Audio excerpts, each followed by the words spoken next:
of meals catered by Paul's Provisions. Everything is compostable, including your salad dressing. We have a few meals left in the back, so if you didn't get one, you can feel free to do that now. You may have also gotten the opportunity to use the We and Me cards that were on your table. These cards were designed by Will Wise with the intention of connecting people before diving into the content. I hope that you were able to meet some people around you. Before we get started, I want to introduce Dean Kump, the Dean of the College of Earth and Mineral Sciences. Welcome, Dean Kump.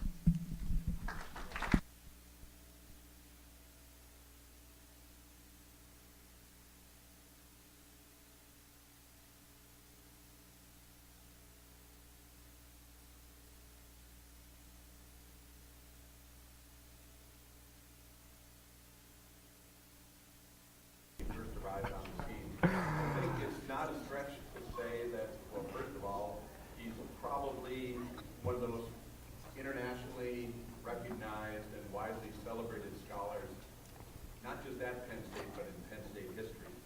He's a highly distinguished researcher.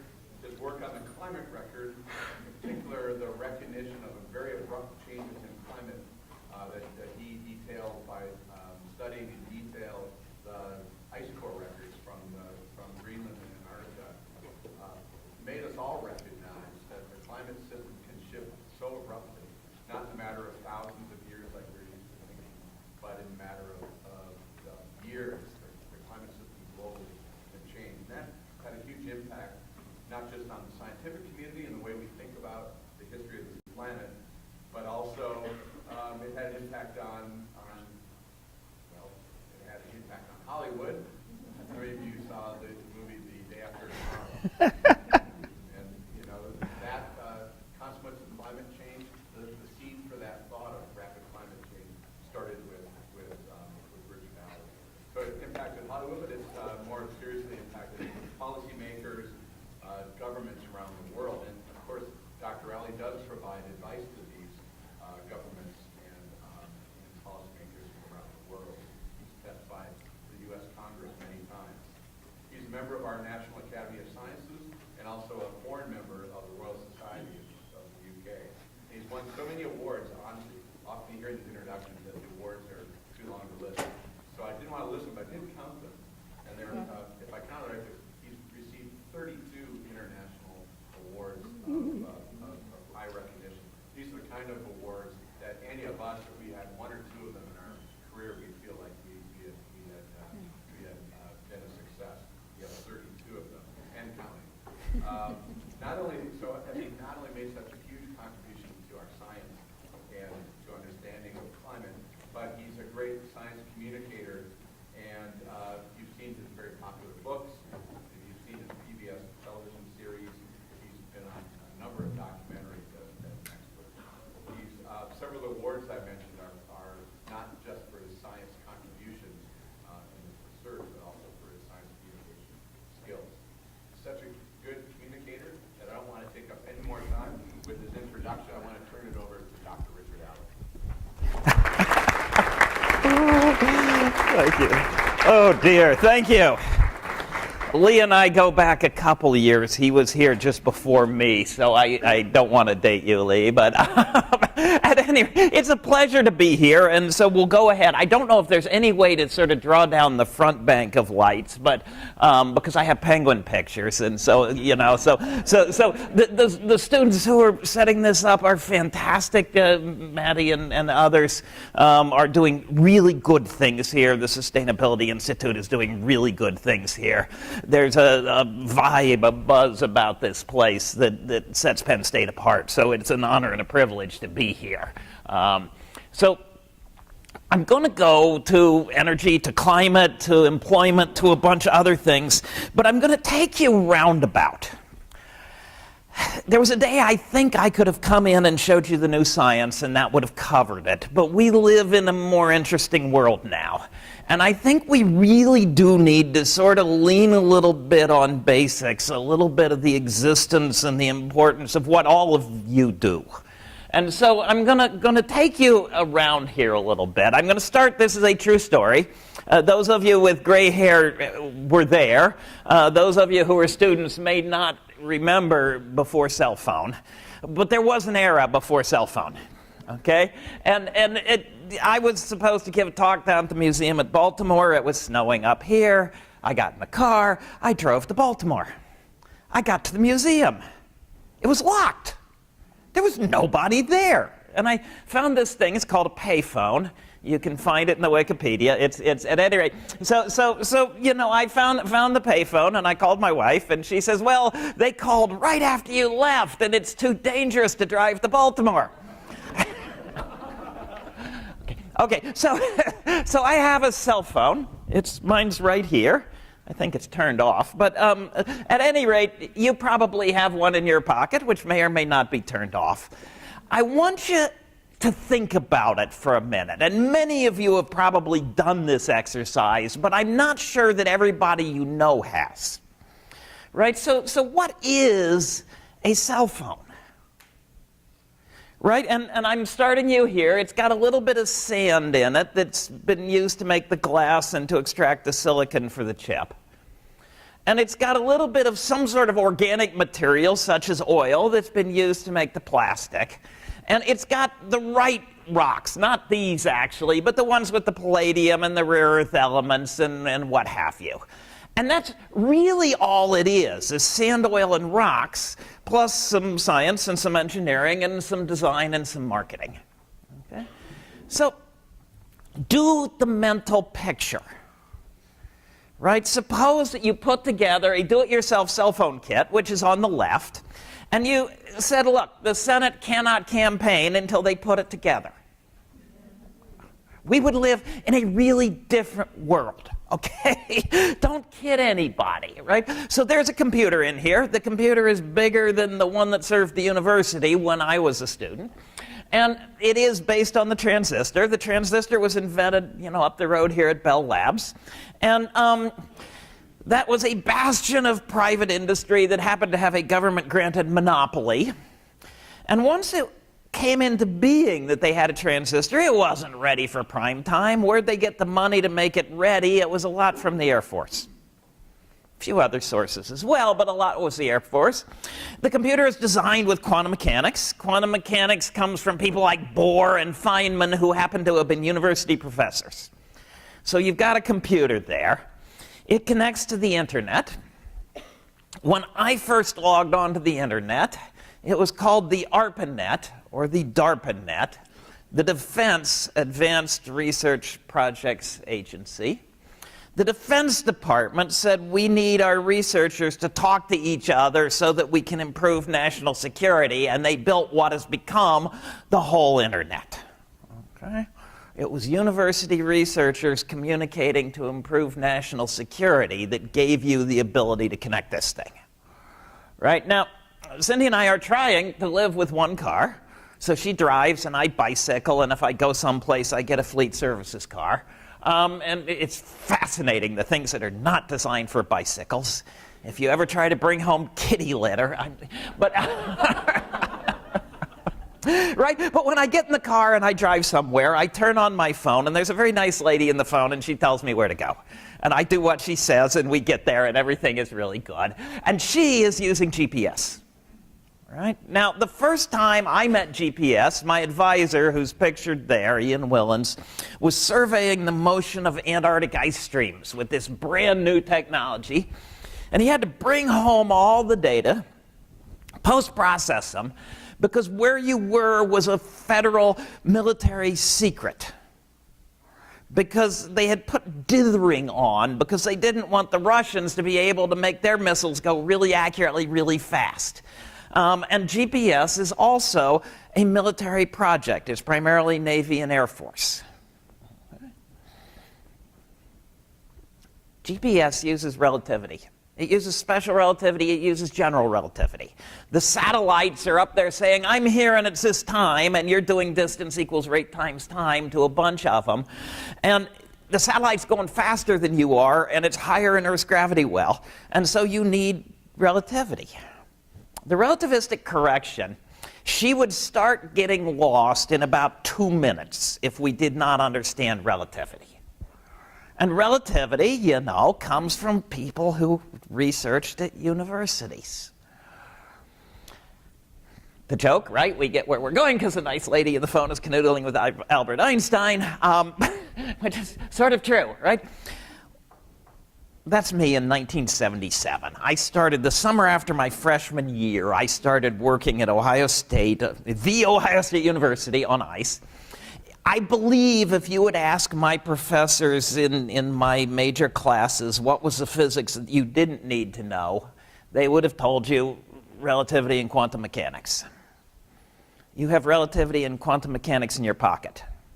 You can't imagine life as we know it if we didn't understand relativity and quantum mechanics. All right?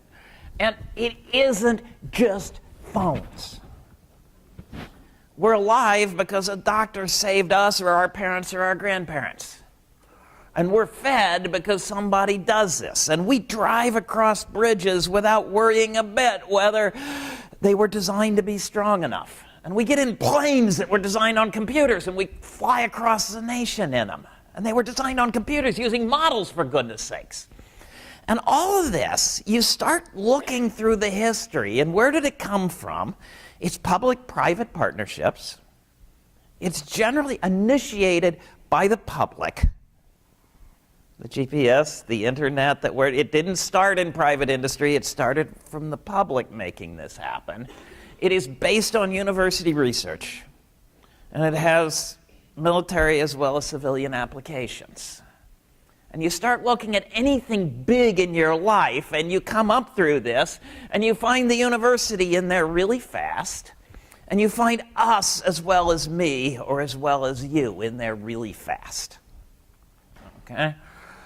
It is fairly, this is a different talk, I could give this one to you someday, it is fairly clear that the carrying capacity of the earth for hunter-gatherers is a few million people. In fact, when we were at a few million people, we were killing our dinner faster than it grew back. The population of the earth right now of learn, teach, build, grow, and clean up after ourselves is a few billion. If we tried to go back, let's do it the way we used to do it. The next 1,000 people you meet, 999 of them have to die. It's forward, it's not back, and it is going to come from us as well as me, and it's going to come from knowledge that is coming out of here. And I think we really have to remind people of this. We now live in I do not want this to be viewed as political, but this is a statement of fact. The average Republican voter in America now thinks that colleges and universities are bad for America. By 2 to 1, almost 2 to 1. We have a lot of neighbors, good people, people who are trying to do the right thing, who nonetheless have gotten into a world where they will take their cell phone and they will send me a note that says, you scientists don't know what you're doing. They will send me a note that says the universities are bad for America, and you've seen this. We need this knowledge. We need what happens here. The Ag School, the Sustainability Institute, our college, the engineers, all the way across, and communications, and humanities, and how do we get along with each other. What goes on here is not just value added, it's essential. And I really think that, this is not supposed to be a communications talk, but daggone it, each and every one of you knows somebody who may have forgotten this, and they may have forgotten what's in their pocket when they send you a text. And I think we got to worry about that. Okay, so I'm going to go to a particular piece of this. I'm going to do climate and energy. I could do a lot of other things. There's a new water initiative at Penn State. Water is fantastically important. People are very close to fighting each other over water. We've got to solve some of these things. But I'm going to do energy. Right, so if you've ever been to an airport, I was in an airport earlier this week. What do? You go through TSA, you stop and get some coffee, you find your gate, and you try to plug in your phone. And so there's pictures of people trying to plug in their phones, right? We need energy. I got my lunch there, and thank you. A human diet is usually figured at 2,000 calories per person per day. If you took 2,000 calories and you burned it over a day, it makes 100 watts. So what I am able to do, or what you are able to do, is about one light bulb. If I had to ride my bicycle to make the electricity to make both light bulbs go, I would have troubles talking to you because I'd be out of breath. But I don't, and there's virtually nobody in this room who had to spend the entire summer hoeing corn so you didn't starve to death this winter, right? What is done for us, heating and cooling and flying and all of this other stuff, in these units is more than 200,000 calories per person per day. It is as if each of us has more than 100 people who will do what we tell them. And they're working for us, not them, right? And we love it. Don't kid anybody. This is a fantastic thing. But right now it's about 83% fossil fuel. And this has to end, right? It just has to end. You're in Pennsylvania, Penn's Woods. They said when the first European settlers got to Pennsylvania, a squirrel could go up a tree on the Atlantic coast and stay in the trees to the Mississippi. The first forester of the Commonwealth wrote about the Pennsylvania desert. Rothrock in 1900 or so was writing about the Pennsylvania desert. It wasn't a desert, it still rained, but we had cut all the trees. We have 1 million deer, there were probably a few. We have elk because we re-imported them from the Rocky Mountains. We burned all the trees, a lot of it, to make iron down at the furnace down the hill, and dozens of other furnaces. We burned whales to see at night, and we had all kinds of problems because we burned them until they got scarce, and then people are mad at their neighbors, and the governments are passing laws about who can cut what trees and who owns this and that, and there was all kinds of friction because we just didn't have power. Fossil fuels, they'll grow back in 100 million years. The trees grew back in 100. There is no choice between renewables and a fossil fuel economy. You either burn and then you learn, or you learn while you burn. And there's no other choice. Right?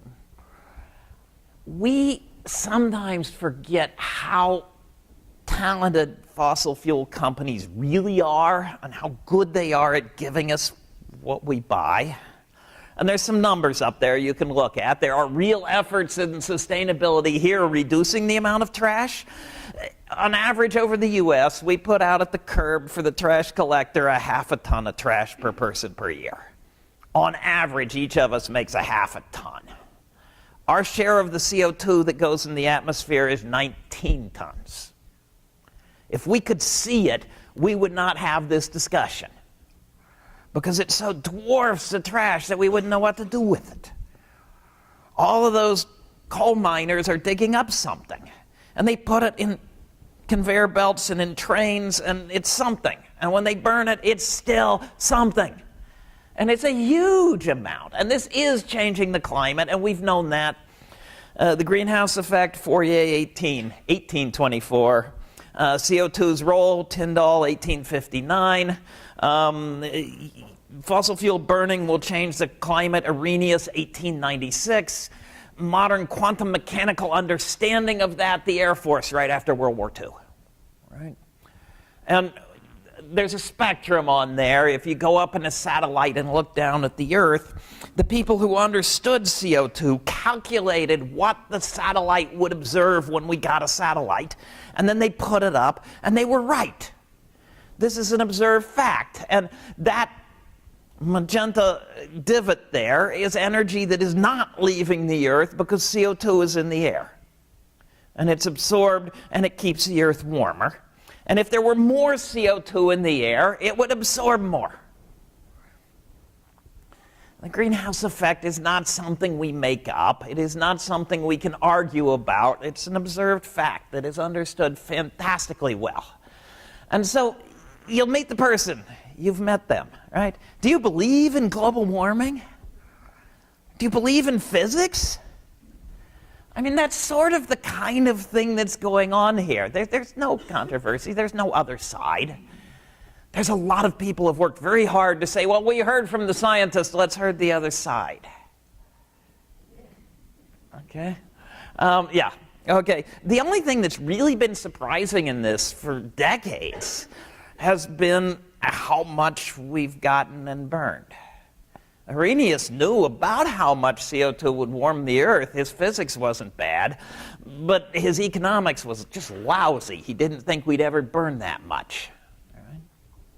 So I have helped the UN, that's me over in Paris at the meeting. The IPCC was the co-recipient of the 2007 Nobel Peace Prize. The whole committee over the years has produced 5 reports. Each report has 3 chunks. Each chunk is 1,000 pages. This is the mother of all committees. You've just never seen anything like it. But if you took everything it's done and you tried to turn it into a tweet or two, it would be something like this. Compared to business as usual, compared to ignoring what we know, if we make efficient, wise use of our knowledge, we get a bigger economy, we get more jobs, we improve our health, we get greater national security, we get a cleaner environment that's more consistent with the Golden Rule. Right now, if you're worried about employment, it's in the same direction as ethics. If you're worried about national security, it's in the same direction as economics. And this is something we very, very rarely hear. Those of us who study climate tend to get blamed for being, nattering nabobs of negativity. We're the bad people. Using this knowledge makes us better off. Okay? If we don't use the knowledge, what do we get?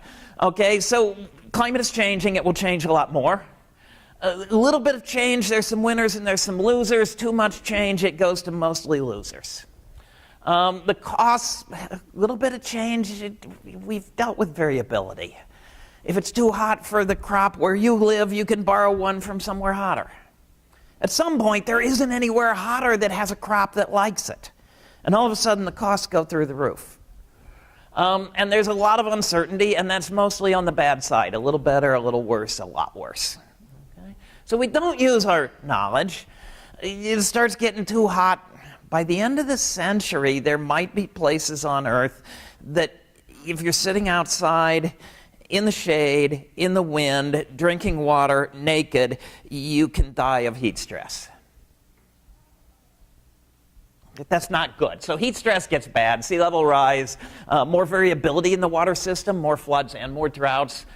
You're trying to save your rare and endangered species in a national park. They need to move 1,000 miles. How do they get there?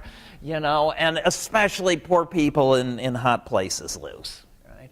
So let me show you this. This is a picture of Syria. Syria used to have people living in those buildings. They do not anymore. Death toll is something, who knows, but sort of 500,000 people killed in the Syrian civil war. Here's a paper. I'll pull out the key part. A drought hit the Mideast. Israel did not have a civil war. Lebanon did not have a civil war. Syria did. Syria was very unhappy. The drought was sort of the straw that broke the camel's back. We loaded the dice to come up drought. We made it 2 or 3 times more likely. It came up drought. Syria wasn't able to handle it, and they broke.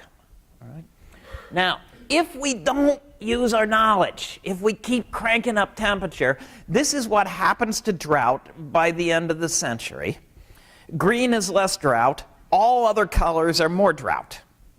And if you zoom in on Syria, where drought is a bad thing already, what do you see? A lot more drought. Our military leaders are on this. And the line at the bottom is really important. Climate change alone did not cause the conflict, but it certainly added environmental stressors. When things are unhappy, kicking them doesn't help. And they have traced the dotted line that leads to not just Syria, but the uprisings in North Africa and many other bad things around the nation. Sea level is rising. This is a case where sea level did not get in New Orleans. That hurricane, Gustav, didn't quite make it. A little bit of sea level rise could be bad for them. In the worst cases, we can see sea level zoom out of that picture. We could see fantastically more sea level rise. It could be 3 feet, it could be 2, it could be 4, it could be 15. Right? And the uncertainties are weighted heavily on the bad side. This is a report. I hope you have troubles reading this. On the left is a list of the American Academy of Asthma, the American Academy of Family Physicians, the American Academy of Pediatrics and of Obstetricians, and these are our medical organizations. And they have said, climate change is hurting our health and it will get worse. And they have said, we believe the most important action we can take to protect our health is to accelerate the inevitable transition to clean, renewable energy. These are a lot of your doctors. Okay? Now, you can properly ask, who are you to pick the right temperature? I'm not. This is an attempt to ask, what does warming do to the economy? So this is, if we don't change our ways, by the time our students are old, what happens to the economy because of climate change? And blue is a bigger economy. You have Siberia up there, you have Canada. Pink is a smaller economy, red is a really smaller economy. Okay? And what you'll notice is that most of the world and almost all the world's people are in pink or red. And if you think that they're moving to Siberia and Baffin Island, there's a whole lot of borders between where they are and where that is. And so overall, what do you find? Dealing with this wisely improves the economy because we avoid the pinks and reds on there. Okay. This is who's changing the climate. Red is a lot of CO2 per person per year, blue is a little. This is essentially that economy map. This is who is hurting from climate change right now. Red is bad and blue is not so bad. So we'll put them together. Top picture, red is changing the climate. Bottom picture, red is hurting from the changing climate. And they're fairly close to just being the negative of it. The more you're doing, the less you're hurting. The more you're hurting, the less you're doing. And so there's a whole bunch of, I'm quoting Pope Francis, I could quote Jimmy Carter, I could quote a lot of other faith leaders. They look at this and they look at the Golden Rule and they say, that's wrong. That's wrong. And so Pope Francis says, Laudato Si, right? It seems clear to me also that climate change is a problem that can no longer be left to future generations. It's really hard to be a person of faith and look at those maps and look at what we're doing and be happy about that. So here is a quote from Thomas Alva Edison. I'd put my money on sun and solar energy. What a source of power. I hope we don't have to wait until oil and coal run out to tackle that. Right? This is where that 2,000 calories per person per day comes from. Top is cropland, bottom is grazing land. We have gladly changed everything in color on those maps to feed us 2,000 calories per person per day. If we built solar cells like the ones on our roof or the ones that are going up below the hospital down off Orchard Lane, existing technology, the stuff that is on sale today, and we use that to replace every bit of energy used by every human in the world with some room for growth. Okay. And just for illustration, I'm going to put that solar farm in the Sahara. Not because we're going to put it in the Sahara, we put it on our roof and down behind the hospital, but I'm going to put it in the Sahara so you can see it. Okay? So there it is. Now don't kid anybody. That is, compare that to the size of the hill below the hospital or our roof. That is an amazing number of solar cells. That's 30 years. But could we do it? And could we do it at a level that doesn't really disrupt the world? Sure. Now, Abe Lincoln, before he's president, is on the stump. He's saying we need patents, we need inventors, we need learning and education and so on. And then he says we need the wind. It's an untamed and unharnessed force, and one of the greatest discoveries will be the taming and harnessing of it. Right? We put a wind farm on the windy parts of the plains and deserts of the world. It's about 5 times more energy than all humans use. You overcrop with it, and you get a huge amount of energy. And when we did our TV shows, we went down and talked to these Texas ranchers. They put 5% of the ranch into turbines and roads. They left 95% of the ranch in ranch. And they get a few bucks for each of the steers, and they get $5,000 per year for each of the turbines. They call it mailbox money. They go out to the mailbox and it's full of money. And they really like this. And it saved the town. It saved the area. It's been fantastically valuable to overcrop. They're still doing what they always did, but they've got 2 streams of cash now. And they love it. This is an interesting comparison. This came out in a paper a small number of years ago. Different sources of energy and what they cost.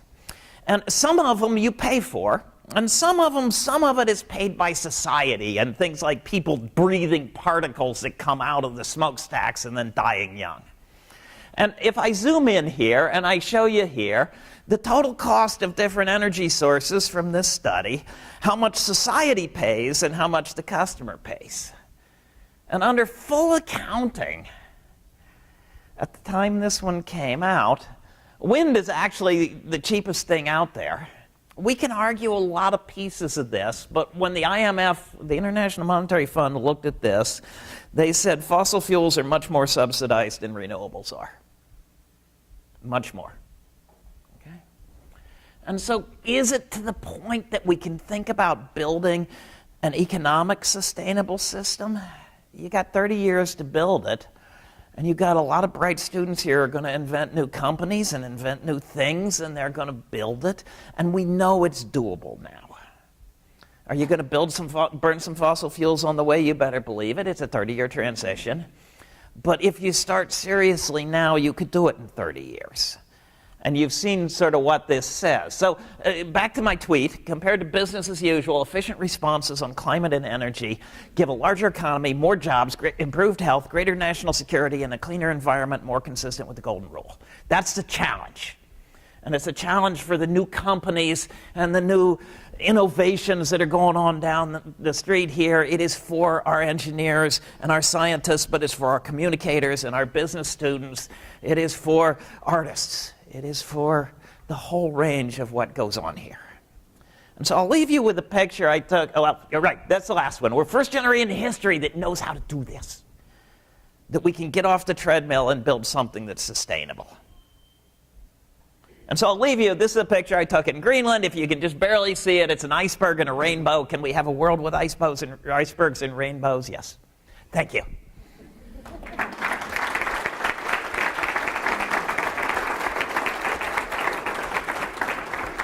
So I believe we have plenty of time for questions, and the drill is you're going to ask brilliant questions, and I will try to answer, but after you ask, you have to wait after you get recognized until Maddie arrives with the microphone so everyone can hear you. So, yes. So I actually have solar panels, or my parents have solar panels on our house. And like one of the issues, or not issues, but the questions about it was upkeep. Let's say 30 years down the line, we somehow do get to a point where all we're using is wind turbines and solar energy. What happens if a hurricane or just something comes through? And like how expensive is that to keep upkeep those resources right. So we're still able to use them? So absolutely good question. The solar panels did pretty well in these most recent storms. Anything you do, if it rains on the coal pile and it freezes, you can't get the coal dug up and it doesn't work. So anything has upkeep issues. And we're familiar, we're happy with sort of the model where we move a lot of stuff around in trains and a lot of stuff in pipelines. But when the train goes off the tracks and blows up, then there's an issue there. When the pipeline leaks, there's an issue. So this is not qualitatively different from stuff we've always dealt with before. Right now, we have a system which has been improved over decades to deliver fossil fuels really, really efficiently and really conveniently. And it does occasionally break, but it usually works. It is fairly clear that in the 30-year transition to a renewable system, that it will take a little bit of learning to make sure this works. But there are things that you might generate, right? So a wind farm can take a little bit of the energy out of a hurricane. A wave generator field can take a little bit of energy out of the storm surge. You can start thinking about using these in remarkably wise and clever ways to improve other things as well. So I believe that the serious thinking on this says that we would build a system which is as resilient and probably more resilient than the one we now have. The one we now have has base load, right? Nuclear and coal that just sit there and run. And this is the equivalent of when Dean Kump and I were students. If you wanted news, there was base load. You turned on the TV at 6 o'clock and Walter Cronkite told you what was happening. You already, and your students, live in a world where you get what you want from where you want, and it's this vast, interwoven supply, sell, trade, lots of sources world, and it's more resilient. If Walter Cronkite was sick, we would miss the news that day. It doesn't happen now. The base load actually is having real troubles with the modern world because it's not adaptable enough, it's not flexible enough, it can't deal with what's happening. And as you build a world that's more decentralized, with clever electrical engineers, you could build something that is probably more resilient against the storms than what we have now.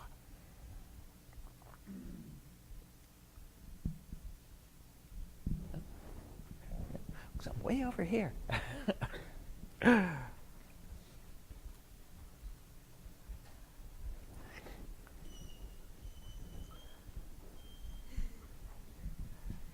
Thank you very much for being here. I just wanted to ask you whether you know or whether you can tell us a little bit about newer possibilities for the transportation of especially like renewable energy, wind energy, and solar energy. Because I might not be very well informed, but I thought that it's still difficult to kind of conserve the energy, especially from obtaining them in countries of the global south. Right. So transportation is still a real issue. Eventually, what we were talking about here, I think what you'll see is way more local generation, way more customized generation. There's no fundamental bars to shipping lots of energy around within a country. Brazil moves an immense amount of hydropower by high voltage direct current. People don't like pipelines through their backyard. They don't like high voltage direct current lines through their backyard either. So there really are NIMBY issues with almost anything on the way to a distributed system. And those would probably have to be dealt with. I have seen studies that said that the best place to build a lot of wind and sun is next to a nuclear plant because there's transmission. And you could just dump it on the transmission. So eventually, there is a reasonable likelihood that we will see things invented that make this much easier. So if you start building wind and sun, the day comes that you've got a lot of excess.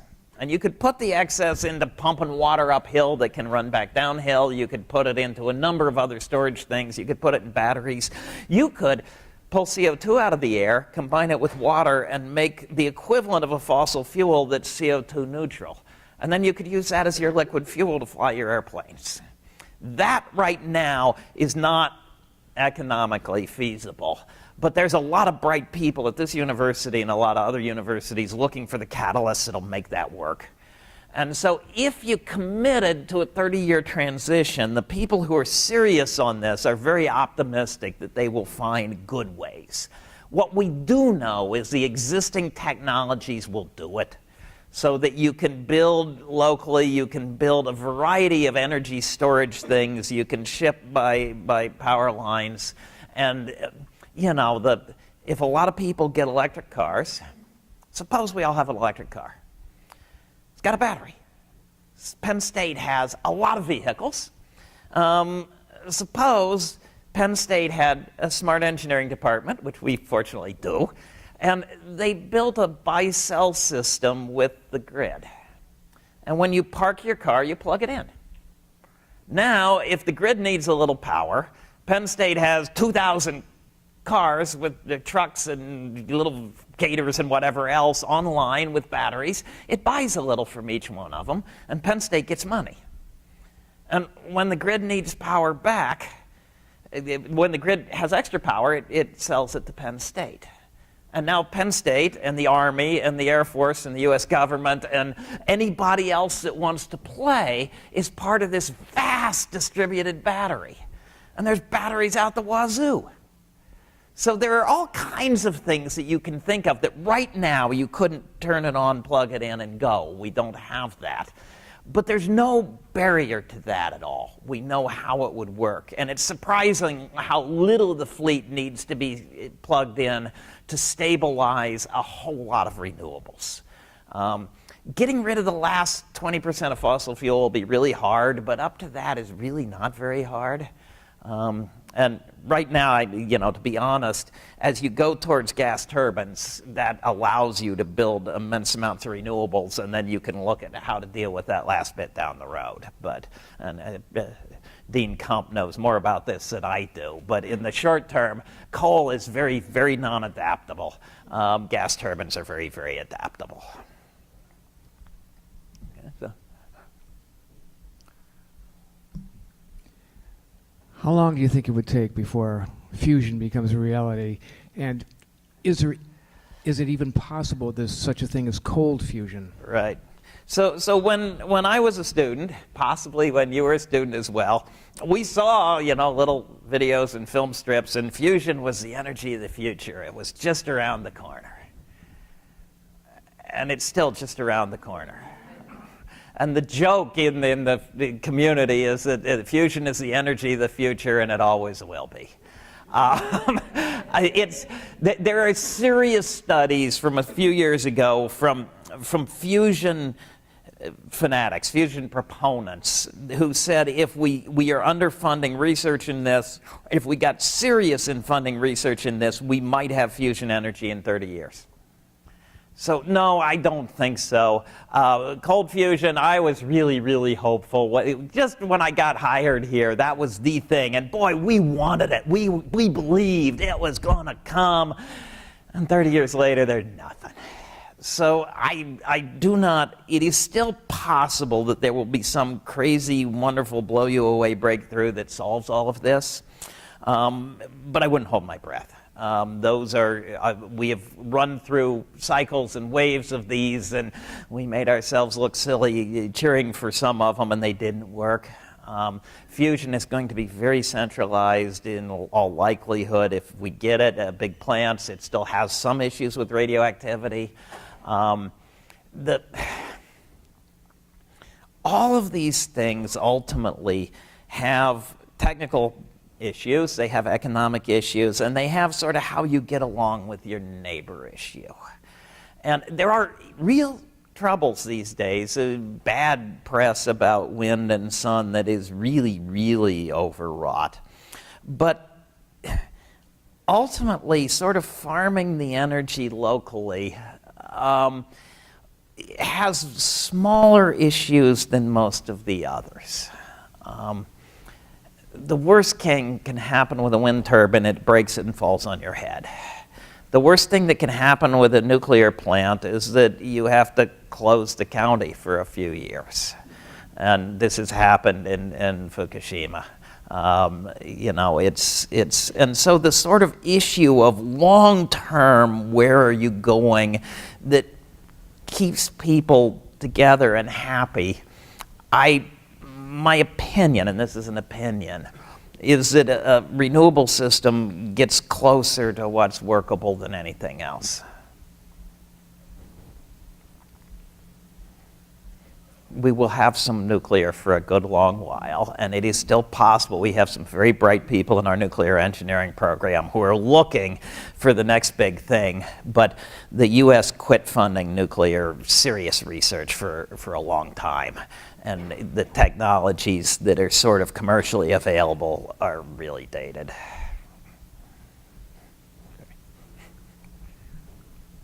Where are we then?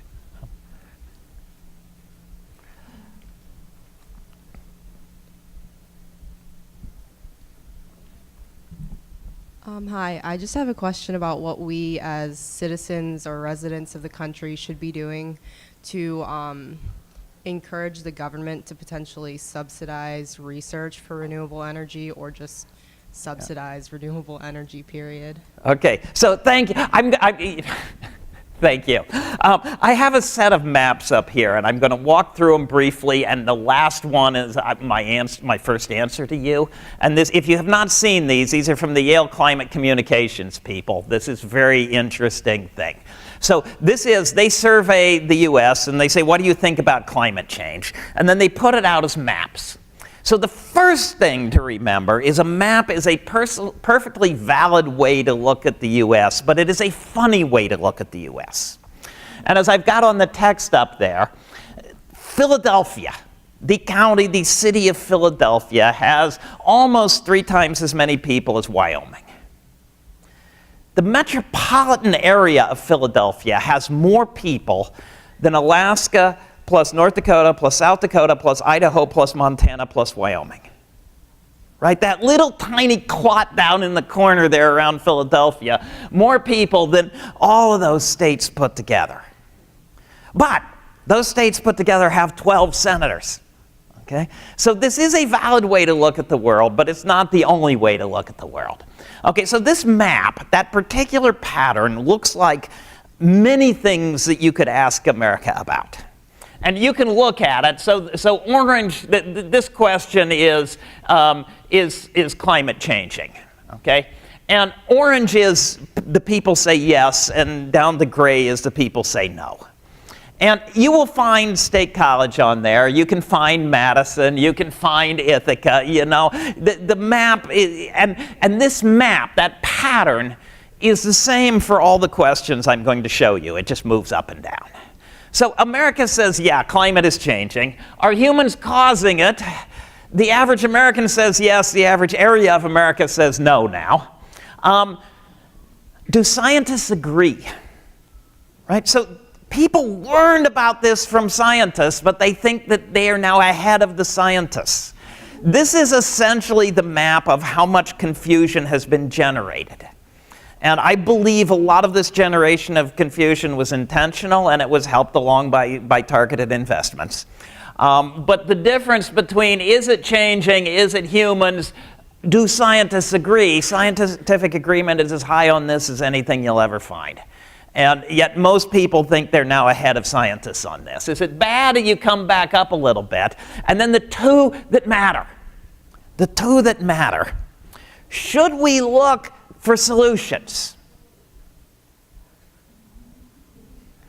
Now, it's the same map, but when we quit talking about a problem and start talking about a solution, a vast number of Americans who deny that there's a problem want to go look for a solution. Right? What does America think about looking for answers? America says, let's go look. Their voters say, let's go look. And that's a really powerful thing, that when you ask America, should we go looking for answers, they say yes. And I don't think that all of our legislators have heard this yet. And in part they haven't because of the last map, which is, are you talking to your neighbor about it? This vast, interesting thing when we talk about the problem, but when we get to the solution, everybody says, I'm on board, let's do it, but no, I'm not talking to anybody. And some of this is because you sit down at Thanksgiving dinner and you cut the turkey and somebody says, let's talk about the solar cells, and Uncle Ed says, oh, that's a farce, it's a lie, it's the Chinese trying to destroy the American economy, and somebody says, it's okay, just pass the gravy. And so the first thing, I think, is to take these two maps. We can find solutions. America wants solutions. They want to build the future. But they aren't, at this point, talking about it. And we've got to get from we want answers to let's make those answers. So that's my starting point there, is yes, your neighbors, your friends, people around the world do want the answer. Long-term, fossil fuels can't do it. Long-term, renewables can. We have this history of burn it, run out, panic, have wars, have laws, have intrusive governments, look for something else to burn. You're the first generation that knows that you can get off the treadmill and build something that'll work for everyone.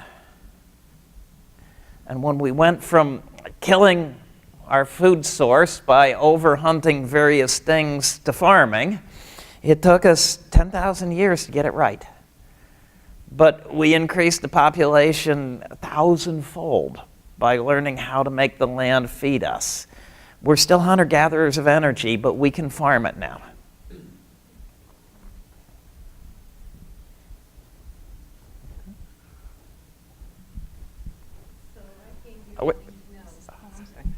I came here wanting to know, how do I get rich? Right. That's my ultimate goal. Right. So you personally, I don't know what to tell you, but because use of this knowledge improves the economy as well as the environment. It improves employment.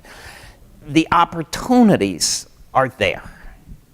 And they are fantastic, and especially for the students coming up who are going to build the new things that drive the next wave, right? So after George Washington won the Revolution, before he was president, he was down at the Continental Congress lobbying for canals. We need to build waterways to bring the goods from the West all the way up the Potomac back to the growing East. And they built canals. And they built canals all over the place. And at some point they said, you know, that canal is not going across Utah. And they put ties on the canal boats and they ran them up the canal and they built the railroad and they put the canals out of business. And they were better off for it at the end. And people made money. And then they said, well, we better have some interstates and we better have a few airports. And ultimately they helped us. And we always have we grabbed computers and we grabbed GPS and we grabbed cell phones. I mean, you remember, right? There was a day that we had to stand next to a wall to talk on the phone. And we had dug up big chunks of Chile and Arizona and Utah to get copper to connect every house in America with every other house in America so that we could stand next to the wall to talk on the phone. And a whole lot of the world is never going to do that. And they're not going to dig up their copper to connect to their neighbor with a copper wire. They don't need it. And people can jump over and build something that'll last forever and empower them. And they can do it in a way that will be new jobs and new opportunities.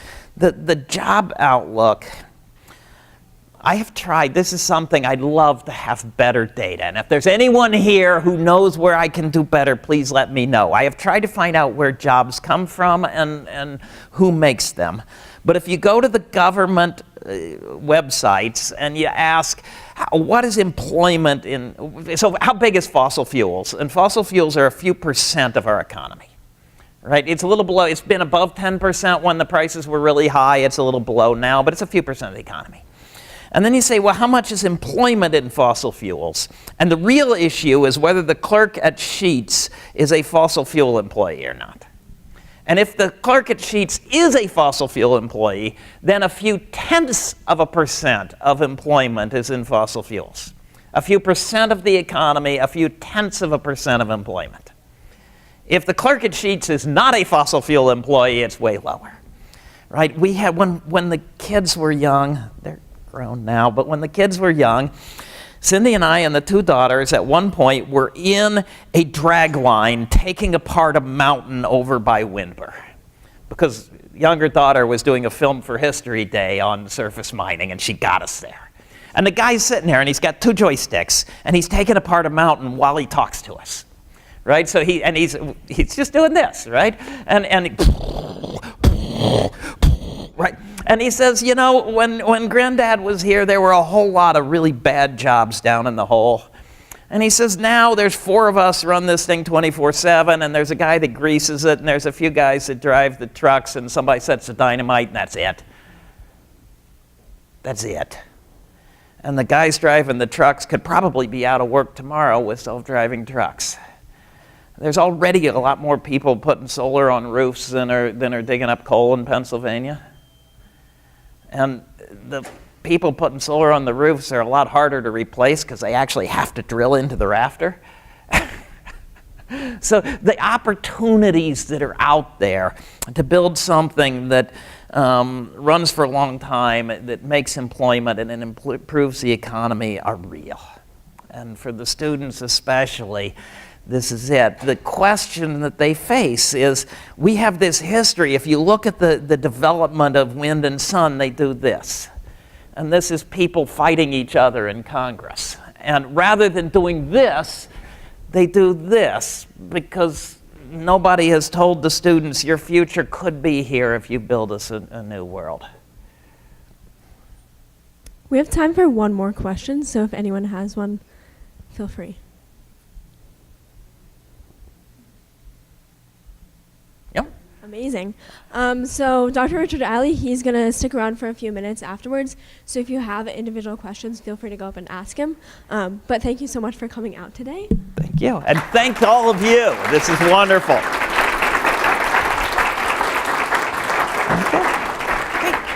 And then next week we have Erin Kent Lewis, who's going to talk about her Take Back Medication program at Penn State to keep medication out of the waterways. So I hope that you can join me for that as well.